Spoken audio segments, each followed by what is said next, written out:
अपना भजन करना, श्री शिवाय नमस्तुभ्यम का जाप करना, भोलेनाथ जी का स्मरण करना और जिस घर में रह रहे हैं उस घर के जीवों के कल्याण के लिए भोलेनाथ जी से प्रार्थना करना। ये नहीं, जितने लोग कथा श्रवण करने आए हैं आप सब अच्छे से आए, अच्छे से अपने घर जाएं और भगवान की भक्ति को धारण करें। दादा बाबू भूसे जी ने जो कार्यक्रम इतना सुंदर आयोजित किया, प्रेम है आपका, स्नेह है, वात्सल्यता, करुणता, आनंदता, और ये भक्ति, विश्वास, दृढ़ता जब बढ़ती है तो हमें कहीं जाने की जरूरत नहीं पड़ती, परमात्मा खुद चलकर हमारे पास में आ जाते हैं।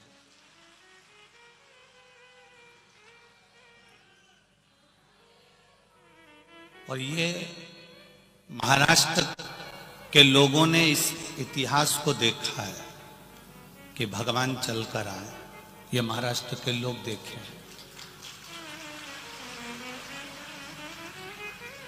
पंढरपुर में अपनी माता पिता की सेवा में पुंडलिक लगा रहता था।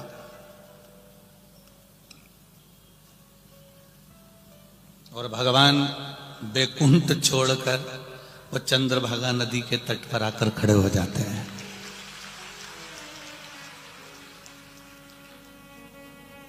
दरवाजा बजाया, पुंडलिक उठकर नहीं आया। माता के चरण दबा रहा हूं, पिता के चरण दबा रहा हूं, अभी नहीं आ रहा हूं, मैं भगवान हूं। भगवान नारायण कर रहे हैं मैं भगवान हूं, पुंडलिक कर रहा है तो मैं क्या करूं? मैं करूं क्या? अगर मुझसे मिलना है तो थोड़ी देर खड़े रहो। भगवान विष्णु कहते हैं तेरी गली में बड़ा कीचड़ है, इस कीचड़ में कैसे खड़े हों? पूरे गटर का पानी इधर से निकल के जा रहा, कैसे खड़े रहूं? पुंडलिक ने कहा रुक जाओ। माता के पलंग के नीचे, खटिया के नीचे ईंट पड़ी थी, ईंट को उठाकर खिड़की में से बाहर फेंक दिया, इस पे खड़े हो जाओ। उस ईंट पर मेरा हरि विठ्ठल कमर पर हाथ रखकर खड़ा है भक्त के इंतजार के लिए। और ये शिव कथा कर रही है, शंकर की कथा कर रही है। ये उस पुंडलिक का विश्वास, दृढ़ता, भरोसा इतना बढ़ गया था कि भगवान नारायण को बैकुंठ छोड़कर चंद्रभागा के तट पर आना ही पड़ा। कोई कहता है हम पांडुरंगा विठ्ठल को भजते हैं, हम वारकरी संप्रदाय के लोग हैं, हम शंकर जी को नहीं मानते हैं। कोई कहता है हम राम वाले हैं, हम शिव जी को नहीं मानते हैं। कोई कहता है हम वेंकटेश भगवान को, नारायण को मानते हैं, हम गोदा रंगनाथ जी को मानते हैं, हम शंकर जी को नहीं मानते। कोई कहता है हम यमुना जी को, श्रीनाथ जी को मानते हैं, नाथद्वारा वाले को मानते हैं, हम भोलेनाथ जी को नहीं मानते। हमारा इतना सा कहना है, जब वेंकटेश भगवान पृथ्वी पर तप करने के लिए आए, तिरुमाला के शिखर पर जब पहुंचे तो उन्होंने पहली मुलाकात मृत्यु लोक के देव आदिदेव महादेव से करी और महादेव से पूछा कि मैं तप कहां करूं? तब कहा गया कि आप तिरुमाला के शिखर पर तप करिए। तिरुपति पर, तिरुमाला के शिखर पर भगवान नारायण बैठ गए और नीचे कपिलेश्वर महादेव के रूप में मेरे महादेव बैठ गए। ये शिव है। नाथद्वारा में श्री जी बाबा ने पूछा मैं कहां रहूं? भगवान ने कहा नाथद्वारा में रहिए। एक लिंग जी में भगवान शंकर रह गए, नाथद्वारा में भगवान श्री जी बाबा रह गए। हरि विठ्ठल से मिलने भोलेनाथ जी आए, वो कहे मैं कहां रहूं? हरि विठ्ठल ने कहा आप मेरे सिर पर रहिए, मैं यहां खड़ा हूं, आप मेरे मस्तक पर बैठ जाइए। ये शिव को, मेरे शंकर को, मेरे ओघड़दानी को, मेरे देवादिदेव महादेव को दुनिया के लोग कह सकते हैं हम राम वाले, हम कृष्ण वाले, हम ये वाले, हम वो वाले। उनसे पूछना चाहूंगा, आप जीते जी भेद कर सकते हो कि हम ये वाले हैं, पर मरने के बाद में क्या राम जी को पूछने वाले के लिए शमशान अलग होता है या कृष्ण को पूछने वाले के लिए शमशान अलग होता है? हरि विठ्ठल को पूछने वाले के लिए शमशान अलग होता है क्या? दत्त को पूछने वाले के लिए शमशान अलग होता है? अलग अलग वैरायटी का शमशान नहीं होता, शमशान एक ही होता है और उस शमशान में महादेव होता है। बस हमें जाना उसी के पास, हम उसी के पास पहुंचेंगे। राम कहो, कृष्ण कहो, दुर्गा कहो, भवानी कहो, दत्त कहो, तुम्हारी मर्जी पड़े जो कहो, अंत में तुम्हें जाना उसी के पास है।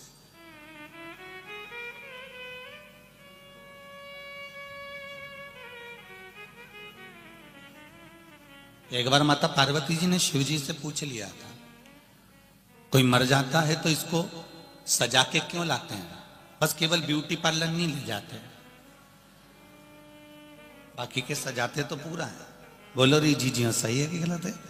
नया कपड़ा, इत्र, तिलक, टोपी, कपड़ा, साल, धोती, सब जोरदार जोरदार पिना के, माला, गुलाल।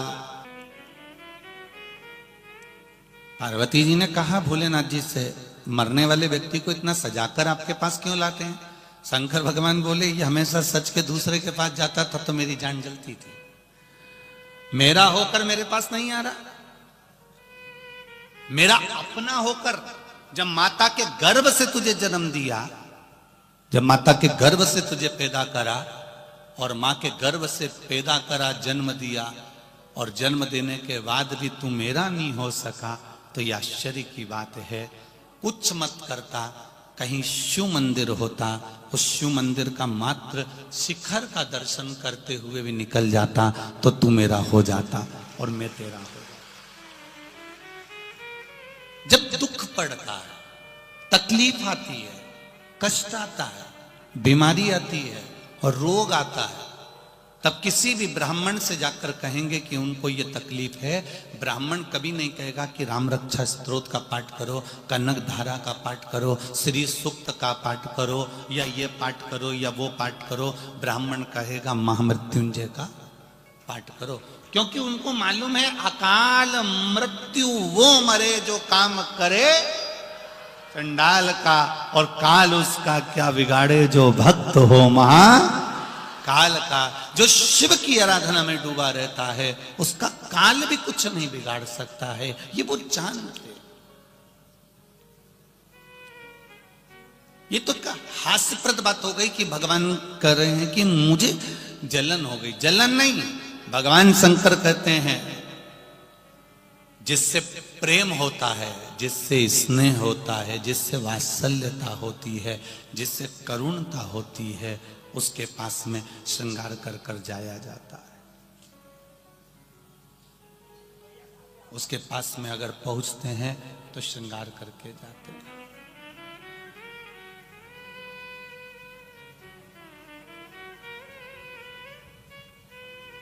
मेरे भोले तेरा सहारा है, मेरी नैया का तू किनारा है।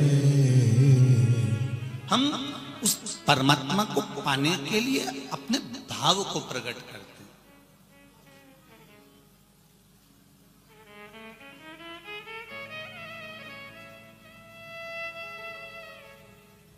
सबसे पहले मरते ही शरीर को शमशान ले जाया जाता है। ये दुनिया देखती है, ये दुनिया देखती है कि मर गया तो इसको शमशान ले जाओ। पर कभी आपने सोचा कि सबसे पहले आप शमशान नहीं जाते हो, सबसे पहले शमशान में रहने वाला महादेव तुम्हारे दरवाजे पर तुम्हें लेने आता है। सबसे पहले वो देवाधिदेव महादेव आपके पास में पहुंचता है। अंत समय प्रभु आना पड़ेगा, वचन दिया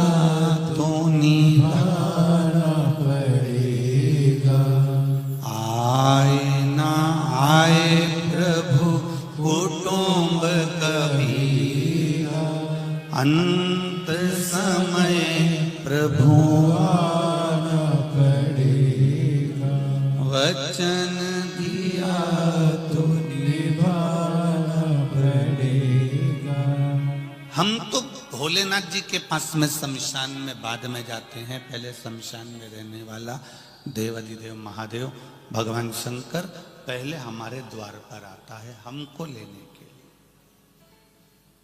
पहले वो आता है।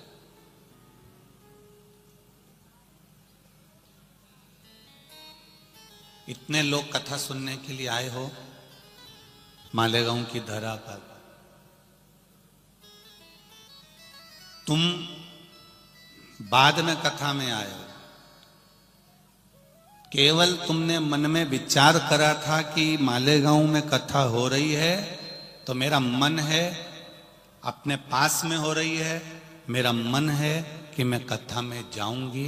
तुम्हारे पास कोई ना तो व्यवस्था थी, ना तुम्हारे पास में गाड़ी घोड़ा था, ना तुम तो बेटी सोच रही थी। इतने में शंकर जी के मंदिर पहुंची, शिव जी को दिया लगाया, सोमवार का दिन था और बाबा ने कुछ कृपा ऐसी कर दी कि कोई मोहल्ले के लोग मिल गए, अड़ोसी पड़ोसी मिल गए, धड़ोसी मिल गए, रिश्तेदार मिल गए। फिर किसी ने कहा गाड़ी जा रही है, चल रही हो? इतने में तो तैयारी, महादेव ने पूरी व्यवस्था बिठा दी और पहुंचा दिया। ये उसके हाथ, ये उसके हाथ।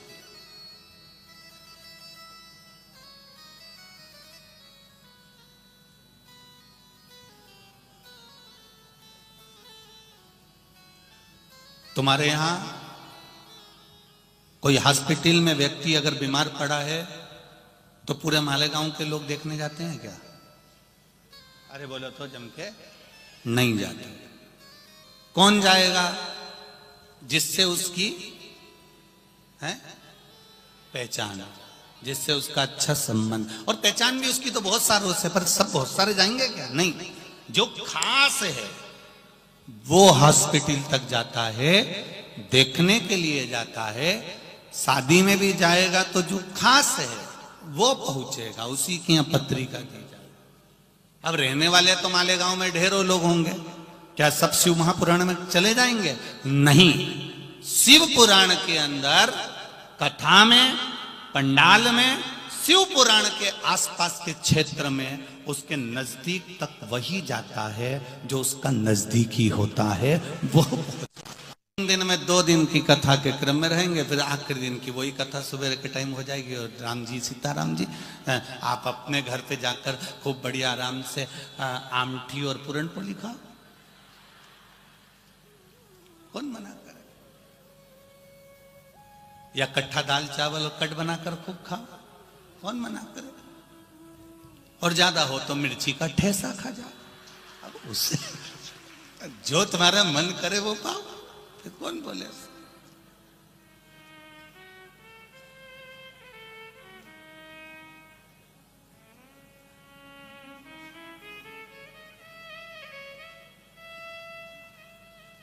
माझा मालेगांवचा शिवपुराण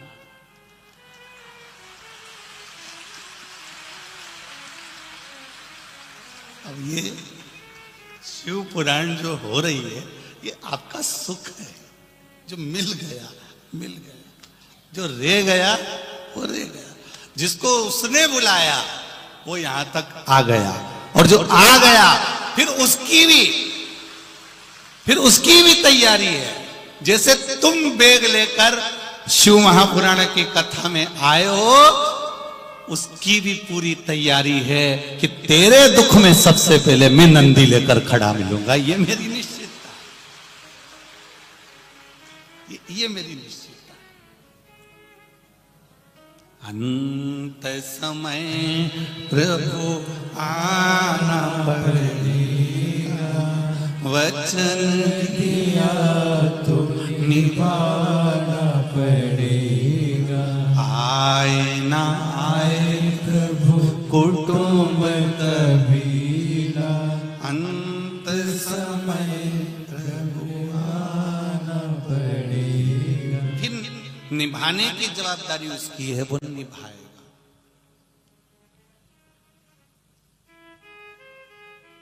और एक निवेदन, केवल मंदिर में जाने से जो पुण्य नहीं मिलता, जो पुण्य तीर्थ में बैठने से प्राप्त नहीं होता, जो पुण्य कुंभ के मेले में प्राप्त नहीं होता, वो पुण्य केवल किसी साधे व्यक्ति की सेवा से प्राप्त हो जाता है, साधारण व्यक्ति की सेवा से।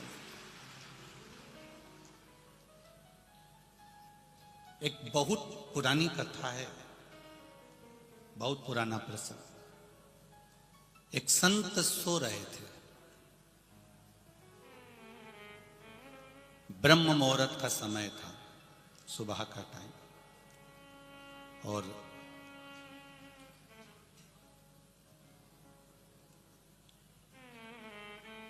संत सोते सोते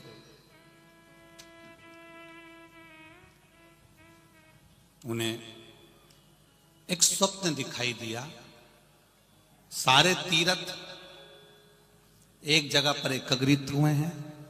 तीर्थों ने आपस में बात करी है कि कुंभ का जो मेला प्रयागराज में भराया, उस प्रयागराज के कुंभ में सबसे ज्यादा पुण्य किसको मिला।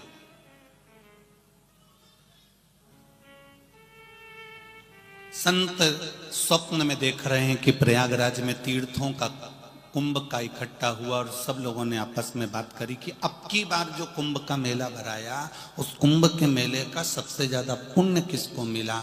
तब सब किसी ना किसी का वर्णन कर रहे थे, तो प्रयागराज ने कहा सबसे ज्यादा पुण्य एक रामू मोची को प्राप्त हुआ।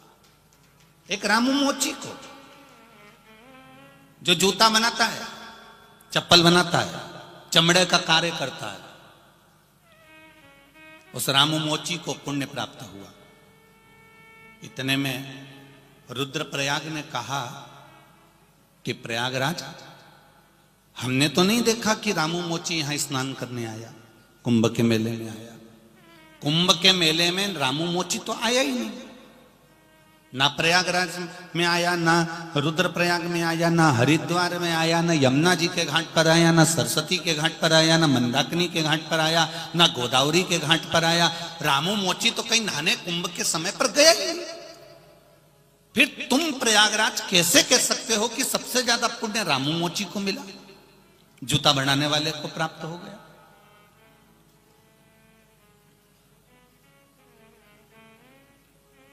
प्रयागराज ने कहा, अगर आपको विश्वास नहीं है तो तुम जाओ केरल प्रदेश के दीवा गांव में जाकर उस रामू मोची से जाकर पूछो कि उसने क्या पुण्य कमाया, प्रयागराज का पुण्य का फल मिला कि नहीं मिला। इतने में आपस में संत ने उन तीर्थों की बात को सुना और उसकी आंख खुल गई। संत की आंख खुली और उसके मन में आया कि गजब की बात है, सुबह सुबह का स्वप्न है, ब्रह्म मुहूर्त का स्वप्न तो सच होता है। आज मैंने क्या देखा कि तीर्थ आपस में झगड़ा कर रहे हैं, तीर्थ आपस में लड़ाई कर रहे हैं, तीर्थ आपस में बात कर रहे हैं, तीर्थ आपस में पुण्य की बात कर रहे हैं। और पुण्य मिला तो वो रामू मोची को मिला, जो केरल प्रदेश के दीवा गांव में रहता है। तो उसने सोचा अब मैं कुंभ में नहीं जा रहा, अब मैं सीधे पहले दीवा गांव जा रहा हूं, वहां मालूम तो करूं आखिर उसको पुण्य कैसे मिल गया इतना, जिसका वर्णन स्वयं तीर्थ कर रहे हैं। चलते चलते चलते चलते संत ने सोचा कि सुबह का स्वप्न गलत नहीं हो सकता, मैं जरा पता करूंगा केरल के प्रदेश में। केरल पहुंच गया, केरल से दीवा गांव पहुंच गया। दीवा गांव में जाकर उसने पूछा रामू मोची कहीं रहता है क्या यहाँ पर।